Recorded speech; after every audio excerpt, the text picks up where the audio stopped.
그러니까 나이를 얘기하면 나이가 너무 많아가지고 어쨌든 한 10년 전에 주님을 만났고, 주님을 만난 이후에 제가 이전처럼 살기가 싫어졌어요. 이전처럼 그냥 변호사 해서 돈 많이 벌고 뭐 이렇게 사는 게 싫어져가지고, 주님, 저는 이제부터는 좀 다른 삶을 살게 해주십시오라고 제가 기도를 했더니, 그 기도를 하나님께서 덥석 받으셔가지고, 이제부터는 너는 세계관을 가르쳐라 이렇게 인도를 해주셔서, 한 6년 전부터 제가 세인폴 세계관 아카데미라는 것을 열고, 그리고 이제 여러분들에게 세계관에 대한 강의를 하고, 또 강의를 하다 보니 또 책도 쓰게 되고, 뭐 하여튼 여러 가지 활동을 하게 됐습니다. 제가 4주 동안 여러분을 만나야 되잖아요. 그러니까 우리 좀 친해야 되겠죠? 네, 좀 활짝 좀 웃고. 제가 제 말씀이 목사님 말씀이 아니니까 여러분 너무 시리어스하게 듣지는 마시고요. 그냥 저는 여러분들에게 현대 사회가 어떻게 돌아가고 있고, 또 그 사회 가운데 우리가 어떻게 살아가야 하는가에 대한 정보를 좀 같이 공유하고, 또 같이 고민하고 하는 그런 시간으로 좀 했으면 좋겠습니다. 이게 지금 PPT가 어떻게 해야 나오는 거야? 그 성경 말씀을 따로 제가 하나 로마서에 올려주시면 좋겠는데, 지금 먼저. 제 강의는 여러분 듣고 잊어버리셔도 되는데요. 설교 말씀 대신에 제가 로마서 12장 2절 말씀을 여러분들에게 선물하겠으니까, 이 말씀을 오늘은 꼭 암기하고 가시기 바랍니다. 같이 한번 읽어보실까요? 시작.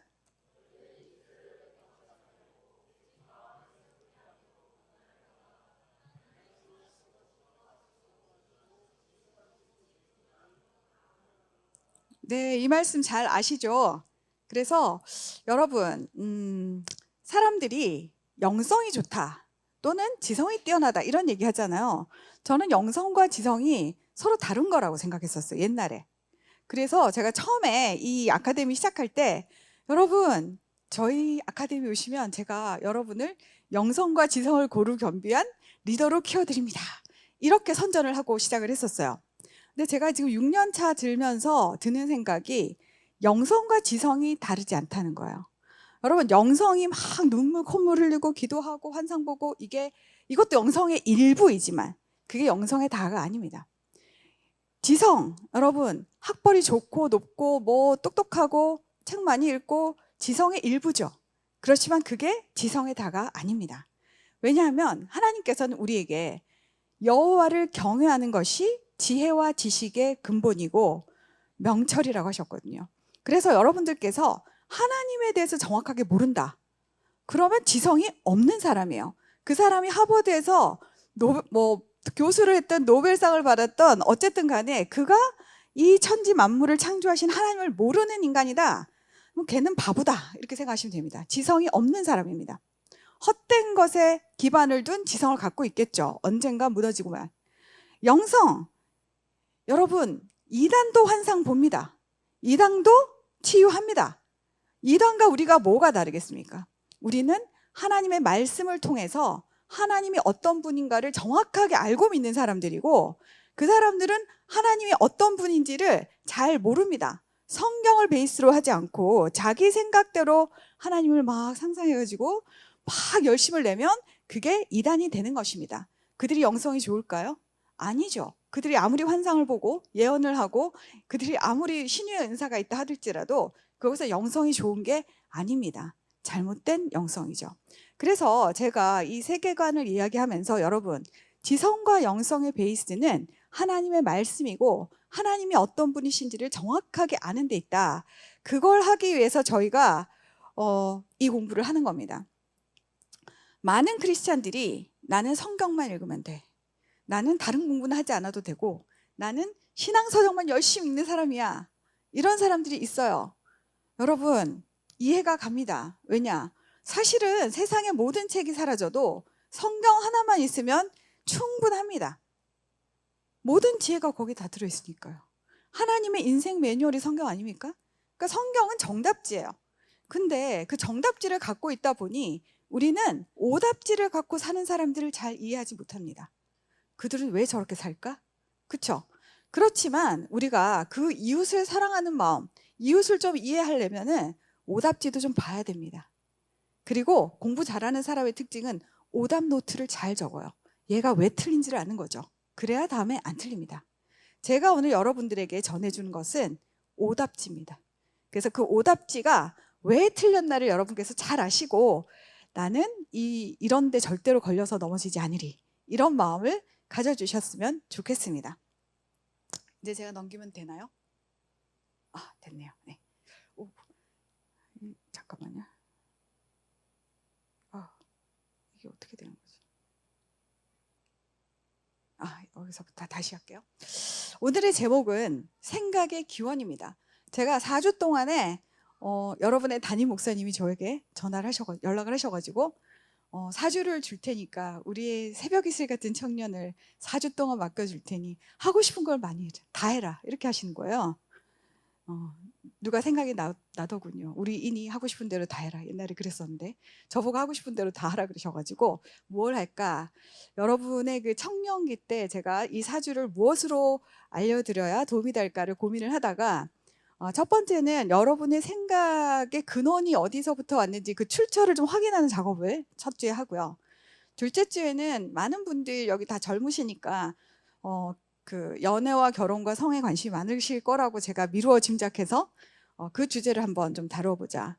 세 번째는 진로 때문에 고민을 많이 할 것 같아서 그 주제를 좀 다뤄보고 마지막으로 지금 이 시대에 대한민국을 향하신 하나님의 뜻을 좀 같이 고민해 보는 거 좋을 것 같아가지고 자 그렇게 구성을 했습니다. 그래서 오늘은 생각의 기원이고 제 책의 제목이기도 한데요. 너의 생각은 어디에서 왔냐? 이거를 제가 여러분들에게 나누어 드리려고 합니다. 저희 아카데미 홈페이지도 있고 제가 유튜브가 있어요. 여러분 꼭 구독을 해주세요. 좋아요는 안 누르셔도 되는데 정소영의 아젠다는 제가 제 수업을 듣는 분들에 대한 AS 차원에서 개설을 했어요. 제가 성경적 세계관을 열심히 가르쳐 놨는데 막상 현대사회 이슈, 데일리 베이스로 뉴스를 보거나 할 때는 전혀 다른 방향으로 가신 분들이 너무 많더라고요. 그러니까 배운 거하고 현실을 줄긋기를 못하는 심각한 이 인지 부조화에 지금 크리스찬들이 처해 있다는 걸 제가 알고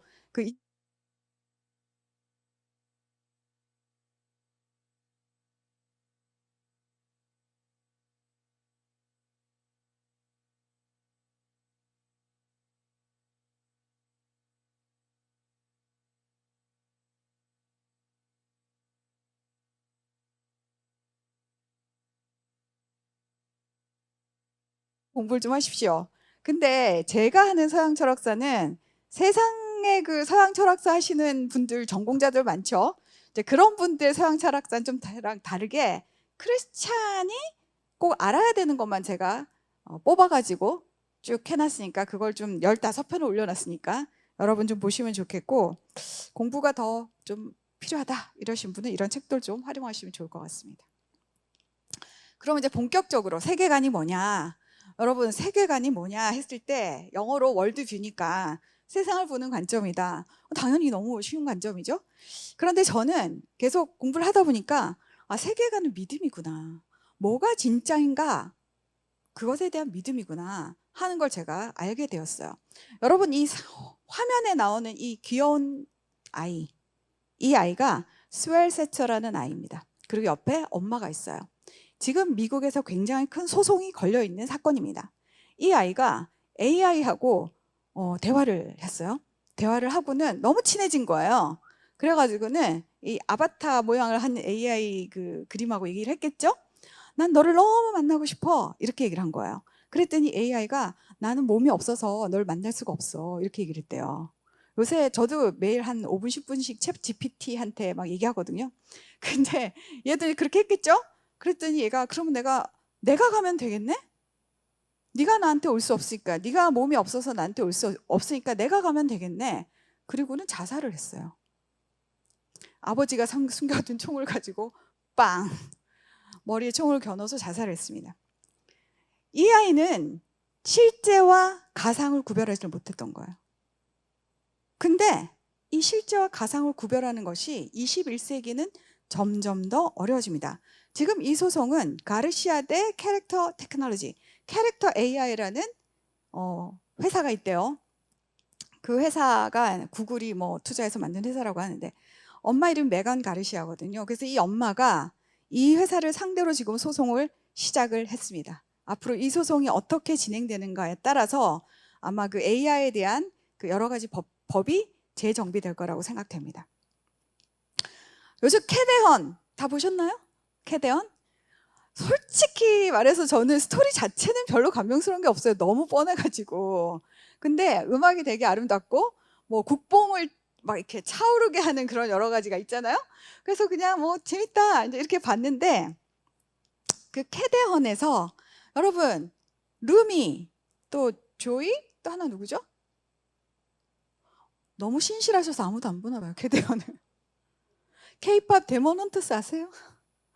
네, 루미하고 조이하고 또 누구 있죠?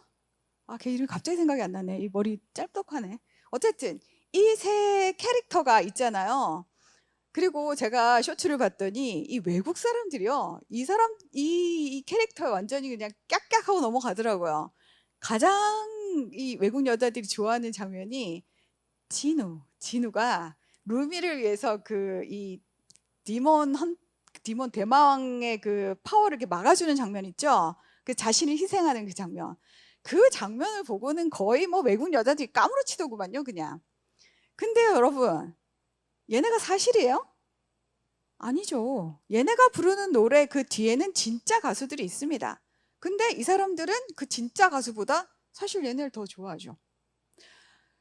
그래서 여러분, 현실에 대해서 우리가 이제는 가상과 현실이 너무너무 불분명하고 구별하기가 어려운 시절이 왔기 때문에 제대로 이거를 인식하고 정말 진리를 파악하지 않으면 큰일 나는 시대가 온 겁니다. 이 어린아이 스웰 세처처럼 죽을 수도 있는 시대가 온 거예요.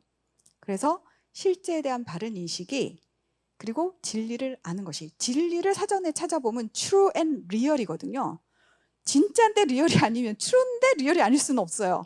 그래서 true and real을 다 만족하는 그 진리를 알 때 그것이 여러분의 인생을 변화시키고 인생을 바른 길로 인도합니다. 그래서 이 세계관 공부를 하는 거예요. 여러분이 굉장히 힘들게 지금 온 걸 제가 알고 있거든요. 대장정을 하고 오셔가지고 졸지 않고 들으시기를 바라는데, 어쨌든 이 세상에는 세계관이 딱 두 개밖에 없습니다. 하나는 성경적 세계관, 나머지는 전부 인본주의입니다. 그래서 성경적 세계관은 무엇이 리얼이냐, 실제가 뭐냐, 궁극적인 실체, 우리의 모든 헛된 것을 다 제하고 나면 뭐가 남느냐 했을 때 하나님이 궁극적인 실체라고 이야기하는 겁니다. 그리고 이 세상은 그냥 우리 눈에 보이는 자연세계뿐만 아니라 슈퍼내추럴한 그런 영역이 있다는 거죠. 초월적인 세상이 존재한다는 거죠. 천사와 사탄과 지옥과 천국은 실제한다는 겁니다. 제가 이런 얘기를 믿지 않는 사람한테 가면 귀신 씨나라 까먹는 소리라고 하겠지만, 여러분 믿으십니까? 여러분 종말에 하나님의 심판을 믿으십니까? 심판에 따라서 천국과 지옥으로 갈라질 걸 믿으십니까? 그걸 믿는 사람들과 믿지 않는 사람들의 인생은 완전히 다릅니다. 그리고 이 성경적 세계관은 우리 인생에 창조주 하나님이 부여하신 선한 뜻이 있다고 믿습니다. 인생의 목적이 있다는 것이죠. 그리고 우리의 구원은 오직 하나님의 은혜로 된다는 겁니다. 근데 반대로 인본주의는 이래요. 눈에 보이는 게 다다. 그리고 인간이 궁극적인 실체인 거예요. 그래서 인간이 모든 것을 결정합니다. 인간의 이성과 오감, 그것이 궁극적인 결정인자이죠. 그리고 인생은 너무나 하찮습니다. 인생은 아무렇게나 던져졌죠. 여러분 그냥 세상에 내던져진 그런 사람들이에요. 실존주의 철학이 말하죠. 그리고 인간은 스스로의 노력으로 구원할 수 있습니다. 하나님이 없기 때문에 내가 정말 죽어라고 노력을 해야 되죠. 고행을 하든지 정말 열심히 명상을 하든지, 어쨌든 그렇게 해서 나 자신을 스스로 구원해야 합니다. 그런 여러 가지 사조들이 만들어 놓은 것이 오늘날의 뭐 인본주의, 막스주의, 포스모던, 뉴에이지, 이슬람 이런 것들이 있습니다. 자, 그러면 이 세계관이 머릿속에 딸랑 하나만 들어있는 사람은 없습니다. 왜냐하면 여러분들이 살아가는 동안에 받은 교육과 여러분들이 보고 듣고 느끼고 했던 그 모든 것들이 여러분의 무의식 속에 차곡차곡 쟁여져 있거든요. 여러분이 교회만 맨날 다니는 게 아니잖아요. 유튜브도 보고, 그쵸? 친구들도 만나고 학교도 다니고 이렇게 하다 보면은 여러분의 머릿속에는 매우 잡다한 생각들이 들어있습니다. 그걸 좀 정리를 하셔야 돼요. 그래서 그 잡다한 생각들이 뭔지를 구별할 수 있는 것이 이 세 가지 질문입니다. 그래서 오늘 두 가지를 좀 아셔야 되는데, 하나, 세계관이란 실제에 대한 믿음이다 라는 그 정의와, 그 다음에 세계관을 분별하는 질문 세 가지. 1번, 인간이란 어떤 존재인가? 인간관에 대한 문제입니다. 2번, 인간 사회에 만연하는 고통과 문제와 악이 있죠. 그것의 근본 원인이 무엇인가? 사회관입니다. 세 번째, 이 문제를 어떻게 우리가 궁극적으로 해결할 수 있는가? 이것은 구원관입니다. 그래서 우리의 세계관은 우리가 인간을 어떻게 바라보고 사회를 어떻게 바라보고 구원을 어떻게 바라보는가, 거기에 따라 나뉩니다. 그래서 저도 앞으로는 이 세 가지 질문을 중심으로 여러분들에게 세계관에 대한 이야기를 할 겁니다. 자, 첫 번째, 성경적 세계관입니다. 성경은 성경 창세기 1장 1절이죠. 성경을 딱 펼치면 제일 먼저 나오는 이야기가 이겁니다. 같이 한번 읽어보실까요? 시작. 네, 이 말씀은 아마 거의 다 외우실 거예요. 그렇죠? 성경의 첫 번째 장의 첫 번째 절, 이 절이 그냥 신화고, 이 절이 그냥 해본 말이고, 이 절이 그냥 거짓이다. 기독교는 믿을 가치가 없는 종교가 됩니다. 그러나 이 말씀이 진실이기 때문에, 진리이기 때문에, true and real이기 때문에 기독교가 가치가 있는 거예요. 여러분, 태초는 시간을 의미하죠. 천지는 공간을 의미합니다. 하나님께서 이 시간과 공간을 창조하신 창조주라는 그 대전제, 그 전제로부터 기독교가 출발합니다. 그럼 제가 아까 말씀드렸듯이 인간과 사회와 구원관에 대해서 기독교는 무엇이라 말하는가 하신 것이죠. 여러분, 교회에서 귀가 따갑도록 들었을 겁니다. 여러분, 인간은 하나님의 형상으로 남자와 여자로 창조되었다 하는 것입니다. 여러분, 남자와 여자로 창조되었는데 이게 하나님의 형상이라는 것이 너무너무 중요한 거죠. 왜냐? 우리는 다른 모든 피조물도 다 창조되었죠. 그렇지만 유일하게 창조주의 형상을 부여받았기 때문에 여러분 한 사람 한 사람은 본질적인 가치가 있다는 겁니다.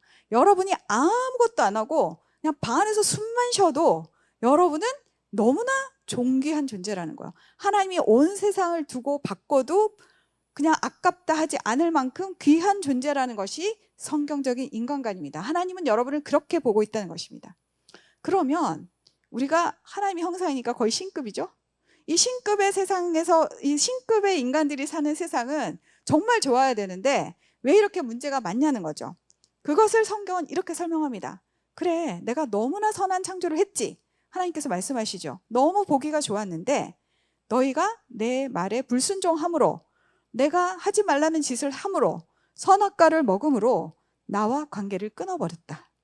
그것이 판도라의 상자를 열어버린 거예요. 너무나 호기심에 차서 이 선악과를 먹으면 내가 어떻게 될까? 진짜 신급이었는데 진짜 신이 될까? 뭐 이런 생각을 했겠죠. 그래서 그 결과로 우리는 죽을 수밖에 없는 존재가 되었습니다. 여러분, 원래 인간은 죽기로 예정된 존재가 아니었어요. 근데 하나님과의 관계가 끊어짐으로 일단 영적으로 죽어버린 거죠. 그리고 육체적으로도 죽게 되었습니다. 죽을 수밖에 없는 인간이 되어버린 거죠. 그리고 우리한테 맡겨주신 피조물이 있죠. 우리 밑에 모든 세상 피조물을 다 맡겼잖아요. 근데 그 피조물도 우리 때문에 다 같이 그냥 저주를 받고 그냥 힘든 거예요. 그래서 이 문제를 궁극적으로 해결하려면 죄의 문제를 해결해야 됩니다. 죄가 원인이었으니까 죄를 해결해야 되죠. 근데 이 죄의 문제는 인간이 스스로 해결할 수가 없습니다. 그래서 할 수 없이 하나님이 직접 해결을 해주시기로 한 것이죠. 하나님의 사랑으로 하나님의 아들 되신 예수 그리스도를 이 땅 가운데 보내셔서 이 그림에서 보시는 것처럼 딱 십자가를 거신 겁니다. 얘들아, 한 번에 한 명씩 나한테 건너와라. 이 십자가를 밟고 건너와라. 그러면 내가 너희를 다시 회복시켜주마. 나와의 관계가 회복되고 나의 자녀가 되게 해주마. 이것이 하나님의 계획이고 이것이 구속사라고 하는 것입니다. 그래서 인류의 역사는 뭐 대단히 복잡한 것 같아요. 트럼프도 뭐란지 모르겠고 우리의 대통령도 뭐란지 모르겠고 세상은 정말 복잡다난하지만 그 모든 회오리 바람 속에서 하나님은 그냥 묵묵히 하실 일을 하십니다. 그것이 한 영혼 한 영혼을 구원해 가시는 하나님의 구속사입니다. 여러분, 전쟁이 엄청나게 피폐한 그런 가운데서도 하나님이 택하신 백성은 구원을 받습니다. 전쟁이 없으면 구원을 못 받을 사람도 아마 많았을 거예요. 그래서 우리가 역사를 볼 때는 단순히 벌어지는 현상뿐 아니라 그 현상 이면에서 하나님 지금 도대체 뭘 하고 계시지? 이거에 좀 관심을 가지시는 것이 필요하다는 것이죠. 인류의 역사가 히즈 스토리 다 아시죠? 그의 이야기입니다. 우리 이야기가 아니에요. 하나님께서 인류를 어떻게 구원해 가시나 하는 것이 인류의 역사입니다.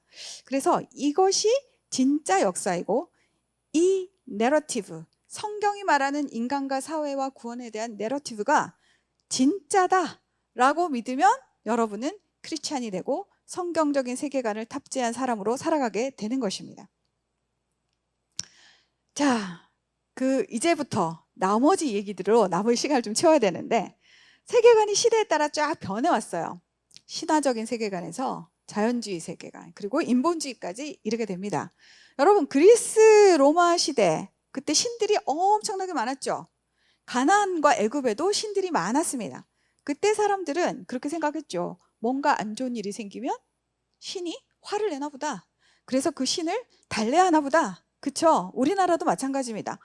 바다에 폭풍이 불면 그 폭풍을 잠재우기 위해서 우리는 심청이를 바다에 던져 넣었죠. 용왕님을 좀 이렇게 달래주시려고. 그런 시대가 있었다는 겁니다. 그러다가 인간의 이성이 깨어나기 시작했어요.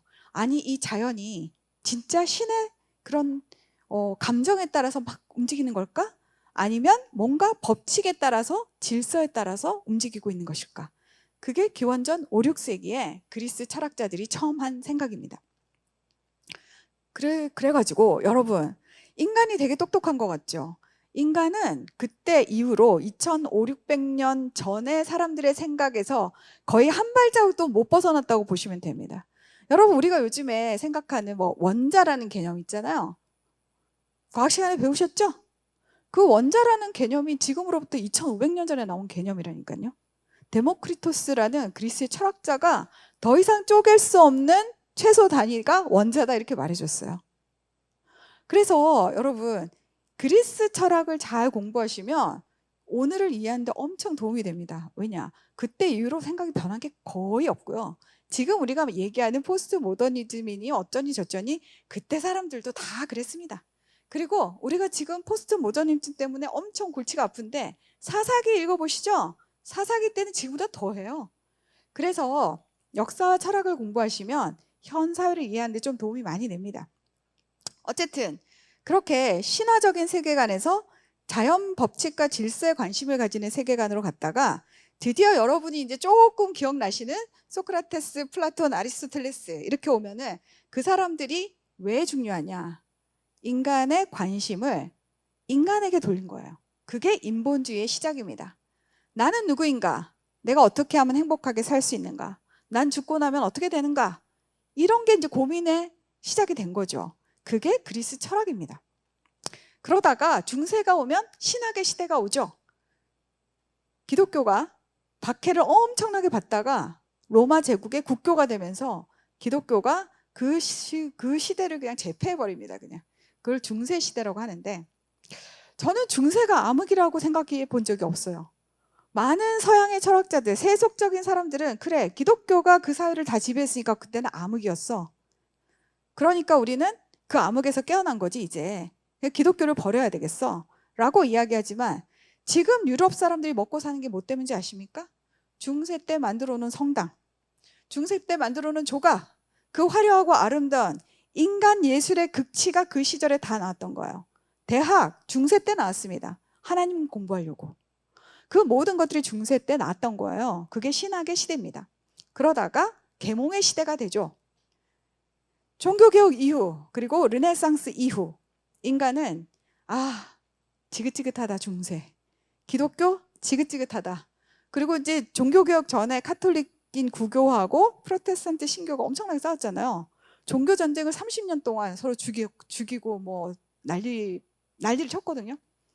그래서 그게 너무 지겨운 나머지 이제 하나님은 우리의 공적인 영역에서는 좀 물러나 주시고 이 공적인 영역, 우리가 생활하는 영역 이런 거는 그냥 우리의 이성으로 그냥 좀 해볼게요.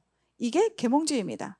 그래서 신자들은 그냥 구교든 신교든 일요일 날 교회 가서 예배나 조신하게 드리고 정교 분리 딱 해가지고 절대로 세상 밖에 나오지 말아라. 이게 이성 중심주의 시대의 생각들이었어요. 그리고 지금 오늘날 우리에게 가장 큰 영향력을 준 이 네 철학자가 있습니다. 이 사람들이 19세기 1800년대 사람들인데 이분들이 바로 오늘날 우리에게 직접적으로 영향을 준 인본주의자들이에요. 자, 쉿 하고 있는 이분 누구실까요? 찰스 다윈입니다. 두 번째 털복숭이는 누구일까요? 칼 마르크스입니다. 세 번째 대머리는 누구실까요? 프로이트입니다. 네 번째 코스염은 니체. 역시 수준이 좀 다르시네요. 어쨌든 이 네 사람이 굉장히 우리의 삶에 영향을 많이 끼쳤어요. 그래서 여러분들이 이 네 사람에 대해서 제가 좀 얘기를 하고 오늘 끝을 내려고 하는데요. 다윈은 우리에게 진화론적인 세계관을 주었습니다. 진화론은 뭡니까? 인간은 창조된 게 아니다라는 거죠. 시작이 어떻게 된지 모르겠지만 어쨌든 단백질 덩어리가 분화해가지고 얘는 원숭이로 진화하고 얘는 인간으로 진화하고 얘는 또 다른 걸로 진화를 했다. 그래서 인간은 동물과 본질적으로 다르지 않다라는 것이 진화론적 세계관의 기본적인 인간관입니다. 두 번째, 이들은 이 사회 문제를 어떻게 생각하느냐? 우리가 진화를 계속 해야 되잖아요. 진화를 해야 되는데 그 진화 과정에서 진화가 제대로 안 되도록 하는 여러 가지 팩터들이 많다는 거예요. 생존 경쟁도 그 중에 하나겠죠. 그리고 또한 과학이 덜 발달해서 아직 무지한 것도 문제입니다. 그래서 이들의 구원과는 과학 기술의 발전이고 인간을 좀 더 진화시키는 거예요. 트랜스휴머니즘이라는 말이 요즘 아주 핫합니다. 트랜스젠더가 문제가 아니에요. 요즘에는 트랜스젠더 이제 한물 갔어. 이제 여러분 전부를 트랜스휴먼으로 만들겠대요. 그건 뭐냐? 인간의 한계를 초월하는 인간을 만들겠다는 겁니다. IQ 120, 130 정도 되면 우린 똑똑하다고 생각했는데 그 정도 갖고 안 되겠다는 것이죠. 그래서 여러분의 머릿속에 칩을 박던지 컴퓨터로 연결해서 IQ 한 200쯤 만들어 주시겠다는 겁니다. 여러분, 인간 질병에 걸린 게 싫잖아요? 그 전에 우리가 의술을 발달했던 것은 몸이 기존에 있는 하나님이 주신 그 몸이 아팠을 때 그거를 이제 보완하고 리페어 개념이었어요. 수리 개념이었어요. 근데 지금은 수리 개념에서 넘어서서 창조 개념으로 갑니다. 제가 굉장히 이 강의 준비하는 동안에도 세상이 계속 이렇게 변해가지고 어지러지하다 이랬는데 제가 어제 뉴스를 하나 봤더니 중국에서요. 중국 기업이 싱가포르 그 과학자랑 손을 잡고 아이를 임신할 수 있는 로봇을 만들었대요. 더 이상 여자들이 필요가 없습니다. 정자와 난자 쫙 스캔해가지고 제일 좋은 골라요. 최고의 정자와 최고의 난자를 고른 다음에 그 시험관에서 착상시켜서 그걸 로봇 배에다가 이제 자궁에다가 하면 되는 거예요. 그러면은 우리가 원하는 가장 이상적인 인간들이 나오게 된다는 겁니다. 그게 2026년 말에 프로토타입이 나온대요. 가격은 우리 돈으로 한 2천만 원? 달러로 14,000불 조금 된다는데 그 정도 될 것 같아요. 한 2천만 원이면 자궁 하나 살 수 있답니다, 여러분. 제가 제가 원래 드라마 순이거든요. 그래서 한 번에 1드라마 2개씩은 못 보는데 꼭 본다. 되게 좋아하는데 최근에 제가 쇼츠에서 아이 쇼핑이라는 그런 쇼츠를 봤어요. 봤더니 드라마인데 요 얘기를 하더라고요. 우성적인 인자, 가장 좋은 정자 남자 해서 애를 만들어낸 다음에 얘를 경매에 붙여서 낙찰을 받더라고. 그러면서 제가 본 그 짧은 쇼츠에는 아빠 스탠포드, 엄마 서울대, 유전질환 없음, 나중에 발견되면 환불 가능, 뭐 이렇게 하시더라고요. 그게 바로 진화론적인 인간관입니다. 인간은 본질적인 존귀함은 없다. 인간이 잘날수록 가치가 있다. 이게 진화론적 인간관이고 결국 우생학이 되고 트랜스휴머니즘이 되는 거죠. 끔찍한 세상이죠. 프로이트는 또 우리에게 어떤 생각을 심어주었나? 프로이트도 인간과는 진화예요. 짐승과 같습니다. 근데 프로이트는 그래도 짐승이다 이렇게 딱 말하긴 좀 그러니까 짐승과 천사 중간에서 왔다 갔다 한다 이랬어요. 좀 착한 사람도 있고 더 짐승 같은 사람도 있고 보통 사람도 있다. 이걸 에고, 이드, 슈퍼 에고로 표현을 했죠. 그래서 프로이트는 사회관은 이렇습니다. 우리가 인간으로서 가지는 욕구가 있잖아요. 그 욕구를 너무 억눌러가지고 히스테리가 막 나가지고 스트레스 받아가지고 이 사회가 문제가 많다는 거예요. 그래서 그 욕구를 해소를 해줘라 하는 게 프로이트의 생각이에요. 그래서 욕구의 해소가 죄책감이 없게 하는 거예요. 네가 섹스를 하고 싶니? 해. 그게 너의 정신 건강에도 좋고 너의 웰빙이야. 이렇게 얘기를 하는 것이죠. 그렇게 하려면 어떻게 되겠습니까? 도덕적인 기준이 없어져야 되겠죠. 그래서 제일 싫은 게 기독교입니다. 기독교는 혼전순결 지키라고 그러죠. 결혼했다 그래도 일평생 이혼도 하지 말고 한 명하고 끝까지 살아. 성경 말씀이죠. 우리가 그걸 못해서 그렇지 말씀은 그렇잖아요. 그러니까 이런 게 너무 스트레스라는 거예요. 그래서 그런 스트레스풀한 도덕 기준을 해체해라 이렇게 이야기를 하는 것입니다. 제가 이 만화가 너무 재밌어가지고 자주 인용하는 만화인데 미국 사회의 변화를 이렇게 나타낸 거예요. 처음에는 애 많이 낳고 엄마 아빠가 애를 막 이렇게 안고 있잖아요. 그러다가 이제 피임약이 개발이 됐어요. 그러면서 이제 애들 숫자가 확 줄어요. 그 다음에 이제 낙태가 합법화됐어요. 1973년에. 그러면서 이제 애들을 이제 죽이기 시작합니다. 그리고 이제 이혼이 되게 쉬워졌어요. 지금 우리나라 이혼이 굉장히 어렵습니다. 누군가가 이렇게 잘못이 없으면 이혼이 거의 안 되는 그런 이혼 법 체계를 갖고 있는데, 미국 같은 경우는 no fault divorce 그래서 아무런 잘못이 없어도 그냥 서로 이제 우리 좀 실증 나니까 그만 살아 이러면 그냥 이혼할 수 있도록 돼 있거든요. 그러다 보니까 이혼이 너무 쉬워졌어요. 그래서 아빠하고 아들만 남았잖아요. 근데 이 아빠가 이제 2015년쯤 되면은 동성 결혼이 가능해져요. 그래서 게이 메리지를 합니다. 그러고 나면 이 아이는 이제 드디어 헷갈리는 거죠. 내가 남잔지 여잔지. 그러면서 트랜스젠더가 된다. 이런 만화가 있어가지고 제가 이게 미국 사회를 너무 잘 표현한 거라서 여러분들 좀 소개시켜주고 싶었어요. 여러분 미국에 1948년하고 53년에 킨제이라는 사람이 알프레드 킨제이라는 사람이 킨제이 보고서라는 걸 냈어요. 혹시 아세요? 들어본 적이 있는지 모르겠지만 그 킨제이 보고서가 뭐냐, 미국에서의 남성과 여성의 성생 생활을 리얼하게 리포팅한 거예요.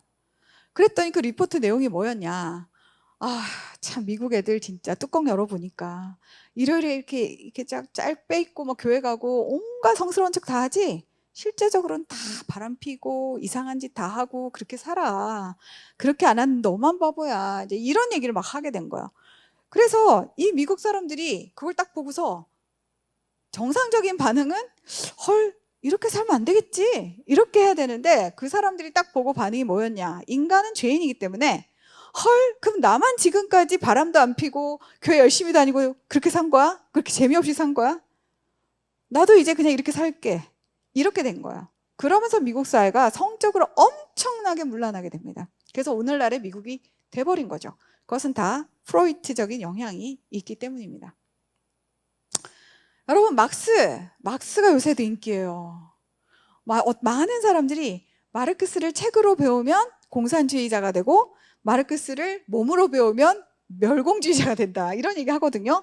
근데 마르크스를 책으로 배워도 제대로 배우면, 세계관을 바로 갖고 배우면 절대 공산주의자가 될 수 없습니다.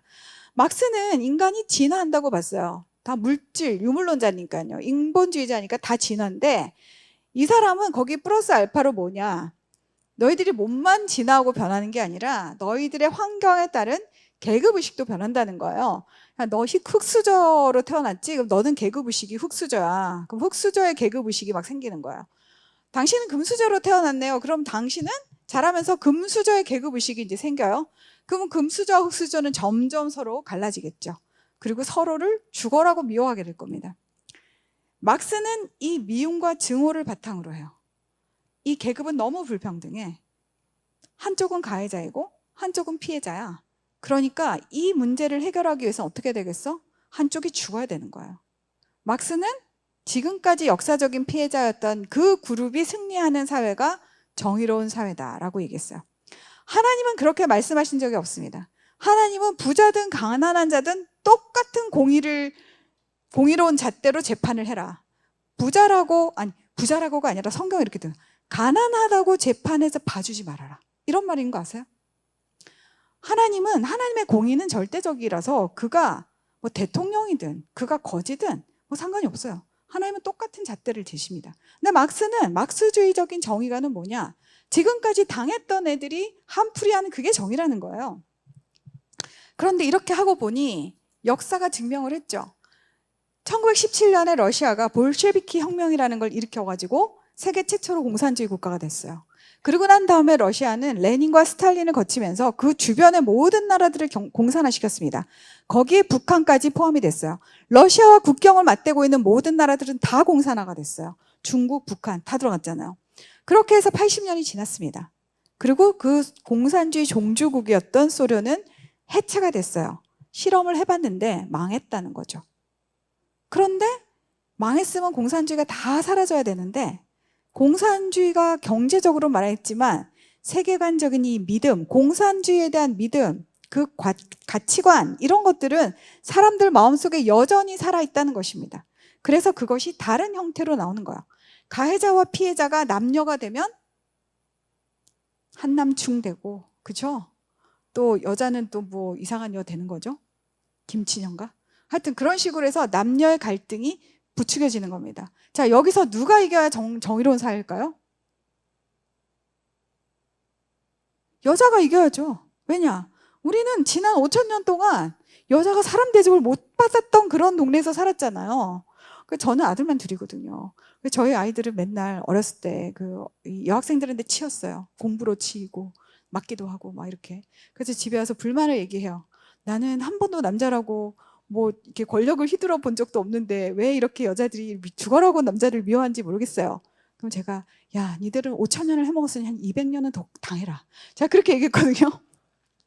그래도 괜찮다. 다 받아줘라. 뭐 이렇게 얘기했는데, 어쨌든 그런 것이 굉장히 막스주의적인, 그러니까 극단적인 페미니스트들은 사실은 막시스트들이에요.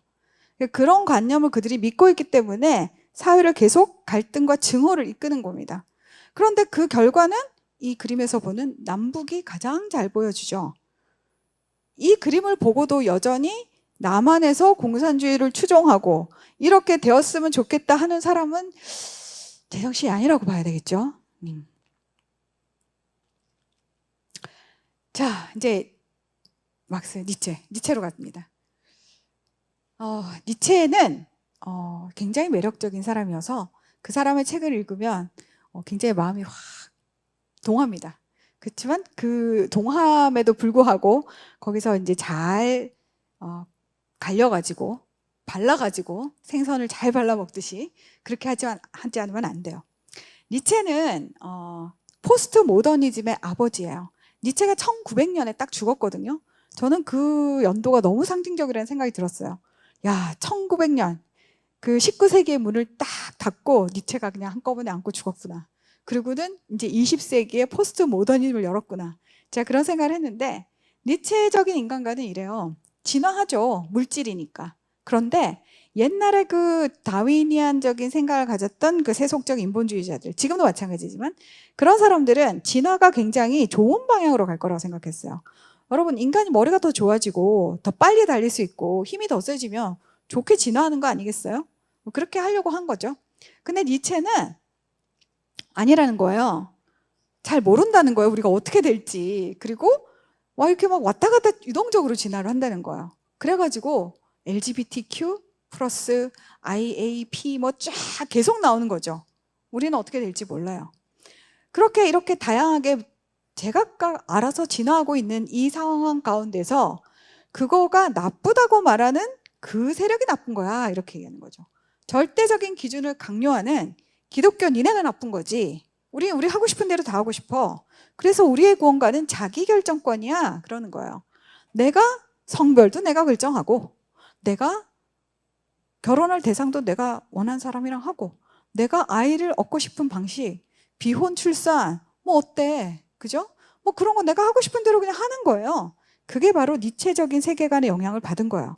왜냐? 니체가 1900년에 죽으면서 쫙 얘기했죠. 신은 죽었다. 이제부터 너희가 신이 되라.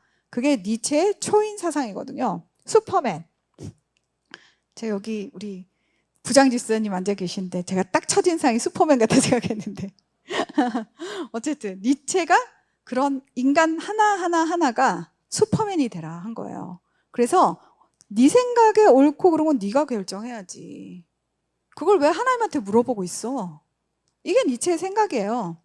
그래서 다 포용해야 돼요. 그래, 너는 그렇게 생각하니? 그래, 맞는 얘기지. 아, 너는 그렇게 생각해? 맞는 얘기지. 이제 이렇게 되는 거예요. 제가 이분들 사진 자꾸만 갖고 와서 좀 미안한데 이분들이 가장 최신이어서 제가 갖고 오는 거예요. 이 두 사람은 30대 초반의 동성 커플입니다. 친구들 모아놓고 자기들 결혼한 다음에 이제 혼인신고를 받아달라고 그랬는데 우리나라 법상 아직 동성 커플을 결혼으로 인정하지 않기 때문에 받아줄 수 없다. 그랬더니 우회로를 어디로 갔느냐? 국민건강보험관리공단으로 갔어요. 그래서 우리 실제적으로 함께 살고 있고 피부양자니까 건강보험 혜택을 주세요. 이렇게 한 거예요. 그리고 2024년 7월 작년 여름에 우리나라 대법원에서 그래, 너네 서로 사랑하는구나, 서로 부양하는구나, 그럼 비부양자지 뭐, 이래가지고 해줬어요. 그래서 이제 국민건강보험상에서 이들은 부부입니다. 그러니까 우리나라는 이미 동성결혼이 은근슬쩍 합법화되었다고 볼 수 있습니다. 그래서 이 결정이 나오고 난 다음에 이분들이 가만히 있었겠습니까? 너무 감사합니다. 우리 국민건강보험으로 만족하겠습니다. 이랬겠습니까? 아니죠. 당장 2025년부터 여러 법원에 11쌍의 동성 커플들이 왜 우리 혼인신고 안 받아줘? 우리 이제 건강보험공단에서 부부로 인정했는데 니네는 왜 안 해? 이런 소송을 이제 제기했고 그들 중에 일부가 한 8쌍 정도가 지금 헌법 소원을 내는 상태예요. 그래서 우리나라도 헌재에서 아, 그래, 니네 사정 들어보니까 사랑하고 사는구나. 그 사랑하는 두 존재, 그게 결혼이지 뭐. 이렇게 땅땅땅 해버리면 그냥 동성결혼이 합법화 되어버리는 겁니다. 하나님은 사랑하는 두 존재가 결혼이라고 말씀하신 적이 없습니다. 하나님은 한 남자와 한 여자가 하나님 앞에서 일평생 함께 하기로 언약한 그것만 결혼이라고 얘기하십니다. 그래서 지금 이 케이스를 가지고 이분들이 앞으로 국민연금 가서 배우자 연금도 달라. 그죠? 민법 바꿔서 상속도 받게 해달라. 뭐 이렇게 하면서 우리나라 법 체계를 완전히 이제 바꾸려고 할 겁니다. 이분들도 문제인데 제가 제일 문제라고 생각하는 분은 바로 이 분들이십니다. 종교인들.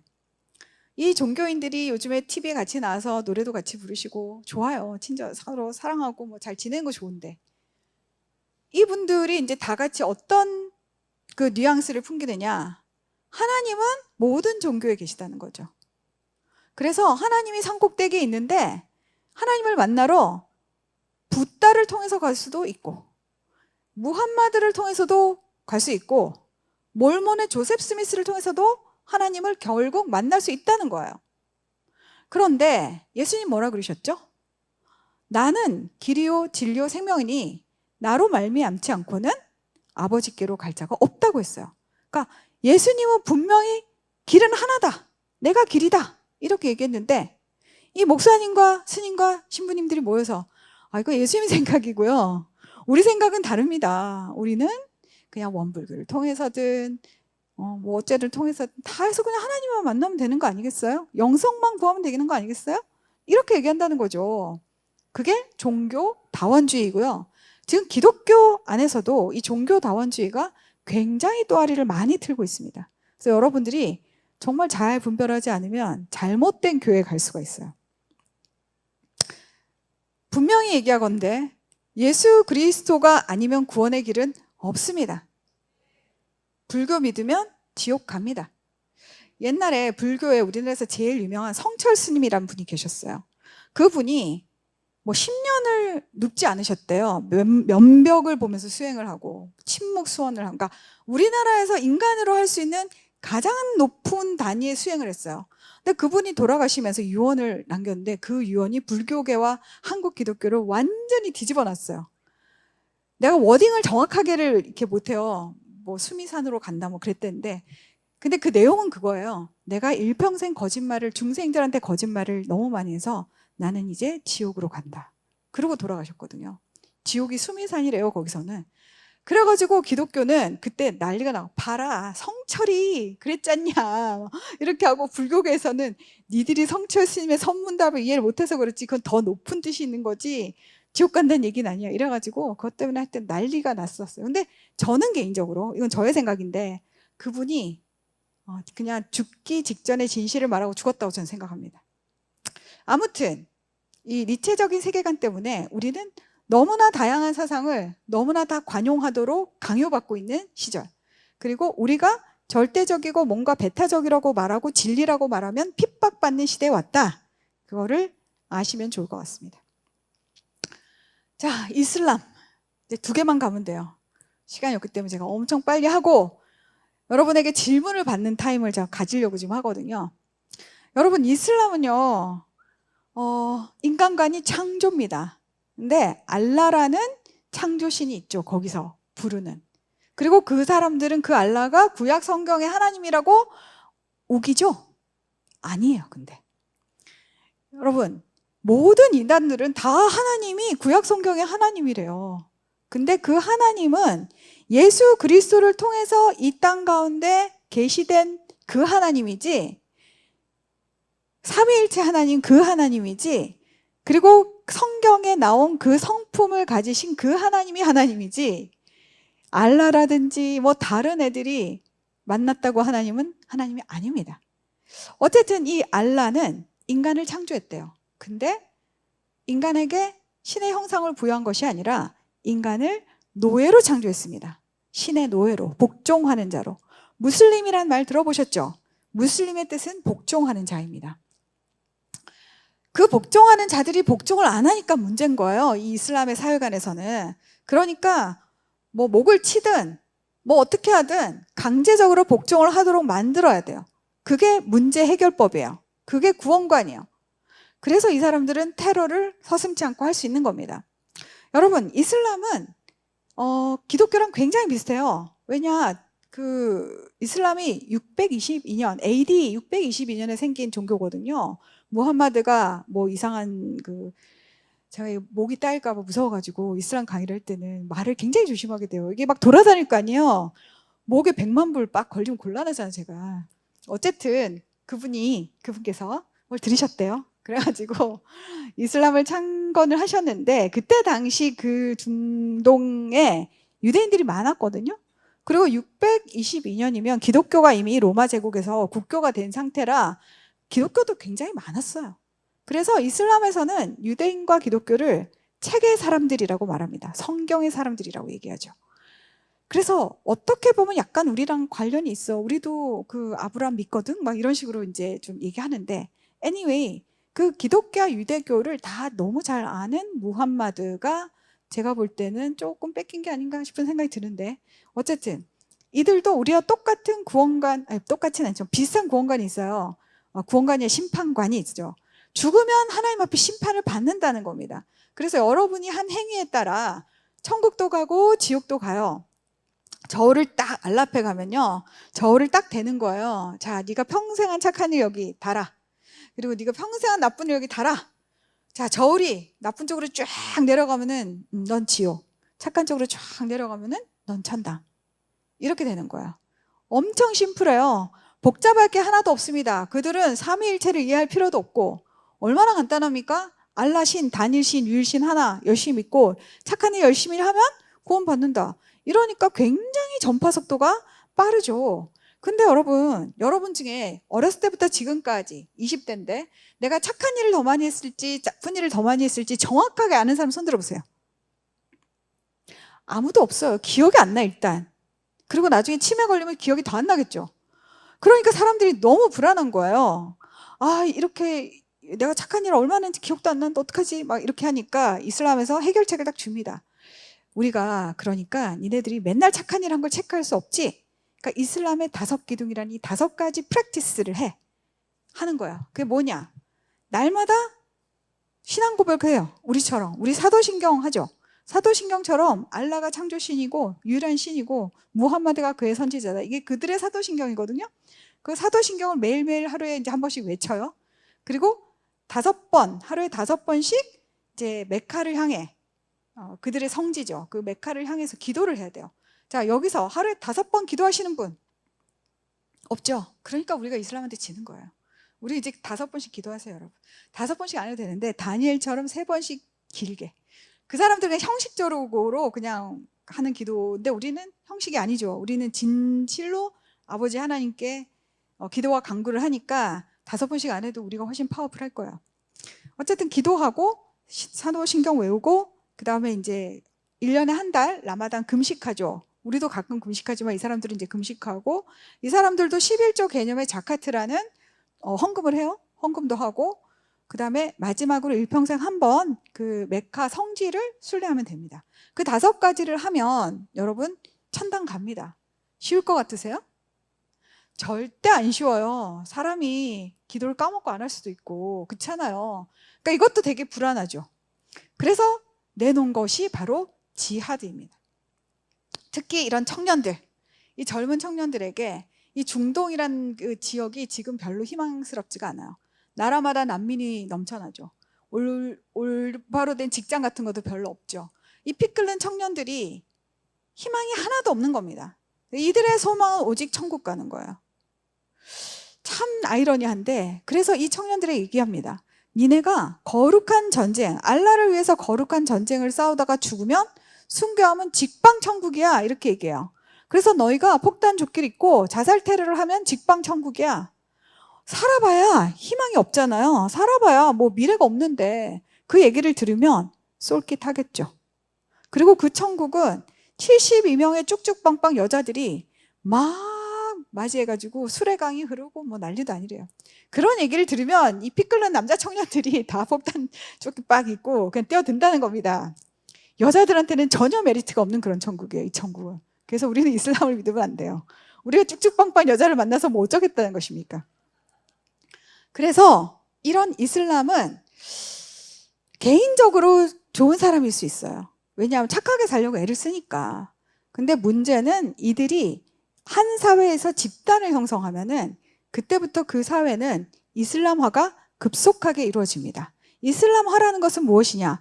그들의 그 종교적인 프랙티스를 해야 되잖아요.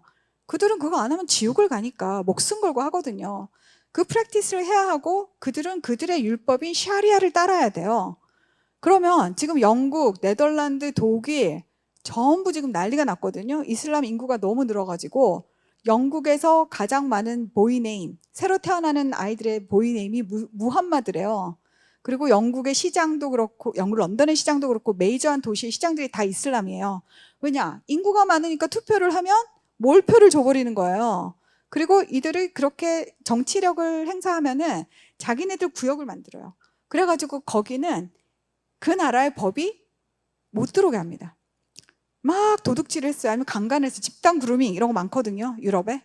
그 집단 강간을 하고는 자기네 그 개토죠, 자기네들의 그 모임, 그 동네로 얘네들이 도망을 오면 경찰이 쫓아오다 거기 딱 서야 돼요.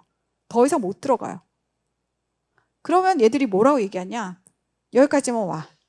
그리고 이 나쁜 놈들 알았어. 우리가 알아서 처리할게. 샤리아법에 따라 뭐 손을 자르든지 뭐 누나를 뽑든지 우리가 알아서 할 테니까 니네는 건드리지 마. 이렇게 되는 거예요. 그러면 한 사회에 2가지 법이 이렇게 돌아가게 됩니다. 그 사회는 반드시 깨지게 돼 있죠. 한 가지 법이 모든 국민에게 통용이 되는 사회여야지 그 사회가 유지가 되겠죠. 그 퍼센테이지를 제가 외무부에서 낸 자료인가 봤더니 한 인구의 10%가 좀 넘으면 그런 현상이 나타나기 시작한대요. 근데 지금 우리나라에 오시는 그 많은 그 분들이 동남아 쪽인데 그분들의 신앙이 대부분 이슬람이거든요. 그래서 여러분 지금 오시는 이분들을 정말 적극적으로 전도해서 기독교로 만들어야 돼요. 안 그러면은 이 사회가 굉장히 힘들어집니다. 그래서 멀리 나가서 선교하는 것도 좋은데 제 발로 들어오는 사람들 있죠? 외노자들, 그런 분들 우리가 열심히 선교를 해야 합니다. 자, 마지막 21세기의 신인본주의라고 그래서 제가 뉴에이지를 들었어요. 뉴에이지의 인간과는 인간은 다 신이다 하는 거예요. 여러분 한 사람 한 사람 한 사람이 다 신이에요. 내 안에 신이 있다. 그렇죠? 그래서 우리 사회는 내 안에 신이 있는데 그 신적인 자아를 깨닫지를 못하는 데 있다는 거예요. 그러니 내가 그것을 깨우쳐가지고 신이 되라. 결국 깨닫고 해탈을 해라는 거예요. 그래서 우주와 합의를 해라. 더 큰 어떤 영성과 합의를 해라. 그래가지고 그 합의의 방식으로 수행도 하고 요가도 하고 뭐 온갖 것을 다 해요. 제가 첫 번째 거 더 Law of Attraction인데 이게 끌어당김의 법칙이라고 한 10년 전에 정말 우리나라에서 유행했고 지금도 유튜브 가시면 이런 거 하시는 분 되게 많아요. 자기 개발. 내가 긍정적인 생각을 계속 우주한테 쏘아보내요. 그럼 우주는 주파수를 받아가지고 그 긍정적인 것들을 나한테 막 보내요. 내가 막 100억, 100억, 100억, 100억 이러면은 우주가 그래? 너 100억 받고 싶구나? 100억 빠 이렇게 주는 거야. 그래서 맨날 자기 개발하면 긍정 마인드 가지라고 그러죠. 이 우주는 근데 그러니까 이 뉴에이지는 기독교 성경도 엄청 많이 쓰거든요. 구하라 주실 것이요, 찾으라 뭐 찾을 것이요, 문을 두드리라 열릴 것이다. 그것을 긍정 마인드로 딱 해서 네가 봐, 성경도 이러잖아. 성경도. 그러니까 네가 정말 긍정적인 생각을 해야지. 뭐 이렇게 한단 말이죠. 근데 이 우주는 바보예요. 이 우주는 인격성이 없어요. 걔는 주파수를 받는 대로 그냥 쏘아버려요. 그래서 엄청 불안해. 왜냐? 우리는 긍정적인 생각만 할 수 없는 존재거든요. 여러분 우울할 때 있죠? 나도 모르게 나 우울해 이런 생각을 하죠. 그럼 우주에 그 주파수가 가요. 얘네들에 따르면. 그러면 우주가 너 우울한 걸 원하는구나. 그래 우울 막 이렇게 되는 거야. 그게 끌어당김의 법칙이라는 거야. 근데 우리 하나님은 아니시죠. 하나님은 우리를 살펴보세요. 얘가 엄청 세심하게 살피시죠. 얘가 지금 100억을 원하는데 도대체 왜 원하지? 얘한테 이걸 주면 얘가 진짜 제대로 쓰기나 할까? 지금 주면 안 되고 좀 더 이따가 줘야 될 건데? 하나님은 끊임없이 우리와 인터랙션을 하시면서 인격적으로 대응하시죠. 그래서 우리가 달라고 해도 안 줄 때도 많으시죠. 우리가 안 달라고 했는데도 주는 것도 있으시고. 그러니까 하나님은 우리를 살피시는 인격적인 아버지신데 이 뉴에이지의 이 신우주 이거는 뭐 에너지 포스 이런 건데 얘는 바보라는 거죠. 그래서 내가 조종할 수 있어요. 신인 내가 걔를 조종하는 거예요. 그게 뉴에이지 영성입니다. 제가 이 여자 오프라 윈프리라는 여자 혹시 아세요? 요즘 청년들은 잘 모를지 모르겠는데 제 세대만 해도 이 여자는 완전 영웅이었어요. 좋은 크리스찬의 표본. 정말 제가 막 흠모했죠. 이 사람 자서전 읽고 막. 이 사람 자서전을 봤더니 이분은 항상 그 침대 밑에 내려서 무릎을 꿇고 하나님한테 기도를 했대요. 그래서 뭐 잘 됐대더라. 이런 얘기를 이제 제가 듣고서 그럼 나도 침대 옆에 내려와가지고 무릎 꿇고 기도하면 하나님이 나를 좀 잘해줄까? 막 이런 생각도 하고 그랬거든요. 근데 이 사람이 어느 순간부터 점점점 이상해지면서 무슨 소리를 하냐? Christ-like consciousness를 개발해야 돼. 이런 얘기를 하는 거예요. 그리스도적인 의식, 메시아적인 의식을 개발하라는 거예요. 이게 뭔 소리지? 이렇게 봤더니 이분이 그러는 거예요. 내 안에 이미 그리스도가 있다는 거예요. 되게 성경적인 말인 것 같죠? 내 안에 주가 계시다. 성령이 계시다. 그래서 나는 이분 말에 의하면 나는 이 안에 있는 내 안에 있는 그리스도를 개발을 해서 그런 나의 의식을 그리스도 레벨로 끌어올려야 된대요. 너무 성경적이지 않아요? 우리는 그리스도의 장성한 분량까지 자라가야 되죠. 그러니까 사탄이 너무나 교묘하게 말을 꼬아가지고 네가 그리스도가 될 수 있다 이렇게 얘기하는 거야. Christ-like consciousness를 개발하면은 네 안에 신성이 깨어나서 네가 예수가 되는 거야 이렇게 얘기하는 거야. 그래서 여러분 이 New Age, New Spirituality랑 기독교는 얘네들이 너무 기독교의 성경을 갖고 와서 기독교적인 워딩으로 포장을 잘하기 때문에 까딱 잘못하면 넘어갑니다. 그래서 정말 조심하셔야 돼요. 마지막으로 최근에 일어난 일이에요. 메타모더니즘, 포스트 모더니즘 해보니까 사람들이 다 엉망진창되죠. 뭐 트랜스젠더도 해봤다가 뭐도 해봤다가 다 막 이제 안 되니까 이제는 우리가 좀 다른 거 해볼까? 그것이 바로 진자 운동이에요. 메타모더니즘은 왔다 갔다 하는 거예요. 이성으로 갔다가 감성으로 갔다가 신화적인 거에 막 관심 가졌다가 역사에 관심, 팩트에 관심을 가졌다가 과거에 집착했다가 현재에 그죠. 왔다 갔다 하는 거예요. 그래서 그것이 가장 먼저 드러나는 것이 건축 양식에서 드러나거든요. 이 건축 양식이 독일에 있는 무슨 건축 양식이라고 하는데 밑에는 벽돌로 예쁘게 기어놨죠. 반듯하게. 위에는 유리로 막 물결치게 지어놨죠. 이성과 감성을 같이 한다는 거야. 제가 이 메타모더니즘의 상징적인 인물로 이 팔란티어의 피터 틸이라는 사람을 데리고 왔는데 아시나요? 최근에 알게 된 사람이에요. 이 사람이 일론 머스크 친구인데 일론 머스크와 함께 페이팔을 공동 창업했대요. 이분에 대해서 제가 지금 유튜브에 짧게 한 5분짜리 올려놨는데 한번 보세요, 나중에. 또 어쨌든 이 사람이 자기 크리스찬이래요. 그리고 맨날 요한계시록 얘기에 나와서 무슨 실리콘밸리 테크 완전히 그 엄청 투자자거든요, 이 사람이. 거물 중에 거물이에요. 일론 머스크 레벨이거든요. 근데 막 요한계시록 얘기하면서 자기 막 크리스찬이라 그래가지고 제가 어머, 하나님께서는 이런 신실한 크리스찬에게 돈을 많이 맡겨두셔가지고 이 돈으로 나중에 우리가 이제 좋은 일에 막 쓰도록 하나님께서 쌓아놓으셨나 보다. 제가 잠시 착각을 했죠. 근데 제가 나중에 좀 더 이 사람에 대해서 알아보니까 아, 이 사람이 동성 결혼을 했더라고요. 그리고 대리모를 통해서 애를 낳더라고. 일단 성경 말씀 그 계명을 지키지 않으면 그 열매를 보면 알죠. 크리스찬이 아니에요. 근데 이 사람이 조만간에 요한계시록 강해도 한대요. 실리콘밸리 애들 모아놓고 뭘 강의할지 모르겠어요. 이런 미혹의 시대가 여러분이 사는 시대입니다. 그래서 여러분 정말 똑똑하게 생각 안 하면 정말 힘들어집니다.